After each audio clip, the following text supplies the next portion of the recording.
Hello and welcome back to my channel. My name's Stephen and I'm a traditionally published fantasy author. Today I thought I'd do another video on world building. Check out the first part that I did. Just a quick summary of that so you can get me up to speed, but that's got a more full explanation. There are two main types of fantasy world building. There's top-down approach and the bottom-up approach. This is a spectrum. It is not all one or all the other. As you would expect, the top-down version is saying perhaps you could draw a map or something like that, work out where everything is, and then based upon that, start creating the world. The bottom-up approach is starting with one very small detail and using that to then spread out and create a world and do something different from that. I previously talked about the top-down approach and focused on one aspect. There are a lot of things I could do with fantasy world building. There's so many areas to explore, so I may do more of these in the future. So today I'm just going to focus on one aspect of the bottom-up approach for a change. Today I'm going to talk about jobs and how your character's jobs can affect the world. You could start with all of the main tropes that you see within a fantasy world. You know, rogues and warriors and wizards and this kind of thing defines what they do, and to some degree if they're a mercenary that can kind of define the kind of person that they are. But what if you gave them an unusual job? Because sometimes people start with a really curious and interesting idea and then from that grows something quite unique. So for example, Mark Lawrence has a trilogy of books, start with Red Sister, where the main characters are nuns. They're essentially warrior nuns within this world. So straight away from that you can establish a number of things about his world. So there's predominant religion, there's faith, which means there's a constructed system around a religion with different tiers within that. Then you start thinking about, well, how many churches are there? How are they trained?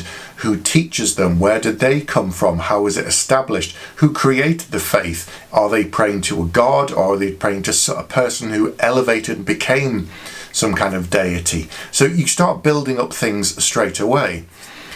A couple of examples from my books were probably quite easier for me to talk about. So there's one character who essentially is a multi-faith undertaker. This is in Blood Mage. I'm trying not to spoil it too much, but within my world there are a number of different religions. And of course you don't always have priests for that religion who are happy to take care of the funeral rites. They might only take care of the kind of more pleasant side depending upon it. This person isn't follower of any particular faith, but her job is working with people who have lost someone, and she goes to their home, talks to them, finds out what their faith is and helps them with preparing the funeral rites for whatever faith that they follow. And she also, because she's totally impartial, she's aware of other kind of fringe religions that some people might frown on, and so she's quite happy to take care of those things a little bit more quietly. So that was an unusual thing. I didn't develop the world from the bottom up for that character. She kind of slotted into the world, but this job gives her a lot of opportunities. It means in theory she can go almost anywhere in the city, she can talk to anybody, and she has a legitimate reason to do so. It doesn't look suspicious, which also makes it handy for her other job, is the fact that she's a spy. So when she wanders around the city talking to people, it's not suspicious in any way. That was one thing that got built into the character as I started developing it. Another character from the same book is called a Guardian of the Peace, and for all intents and purposes this character is a police officer. She investigates crimes within the city. Whenever someone's murdered or attacked, there's the Watch, who essentially kind of policemen on the beat who go around and maintain the peace. They march through the streets and break up fights and that sort of stuff. And then there are Guardians of the Peace, the sort of next tier up, who investigate cases. They look into murders, try and uncover who's responsible, and from that there again you can build out an infrastructure. Who trains them? Where do they come from? Where they're established? Is there one in every city? Who runs that and who controls them? Is it spread without one kingdom or multiple kingdoms? And then you have parallels related to police force in this world. So I know that in New York they have detectives that go to other parts of the country to help them and investigate things, and there's a parallel of that within my world, because Guardians of the Peace are only predominantly in one country, but sometimes rulers from other kingdoms will contact them and say, we've got a troublesome case, or there's something really unusual we don't understand, we need some specialist help. and they'll call on a guardian who will then go out and help them try and solve the crime and work out who's responsible for the murder or whatever it might be. When you then fold magic into that, it creates all sorts of problems. So then you say, how would you investigate magic? How would you try and cover up things if you're using magic? And you have to build the rules around that as well, because magic can't be just a MacGuffin where you wave your hand and it wipes out all evidence and DNA and whatever else you might want to do within your fantasy world. So from a very small detail, you can see just that person's job. You can start to think about the world and say, well, who teaches them? Where do they come from? But even you can pick something really obvious, like say someone is wearing leather armor.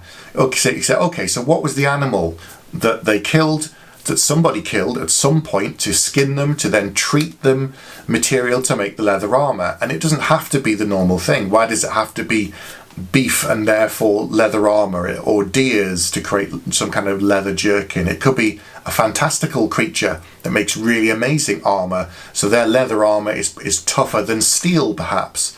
And they start thinking about, okay, well, who would actually go out and hunt those animals? Are they really dangerous? Are they really fierce? Or are they just really tame? In which case, how would you get through their hide to then make the armor? Then you have the tanneries, the people who actually make the stuff. And if you know about the traditional way, it's different now, but the old ways of making leather armor were really, really smelly, and they're just really appalling. So within a sort of pseudo-medieval fantasy setting, if that's what you've created for your fantasy world, you start thinking about, right, someone has to make the armor, someone has to kill the monster, someone has to design it, someone has to build it, and then you've got who taught these warriors, who taught them how to hunt. And it just sort of steamrolls. So you can start with a really kind of good idea, some kind of unique perspective, something that's special about your world, and from there spin out and start creating something else.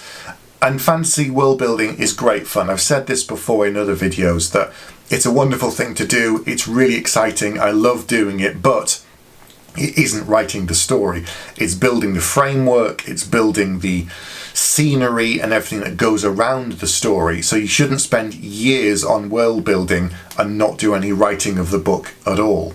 So that's just another quick example of an idea for fantasy world building from the bottom up approach. If you like this kind of thing, I can do more of these in the future. Get in touch and let me know if there are any other topics in particular to do with fantasy world building or general writing things. Either get in touch as well and let me know about that. I'll be back soon with another video.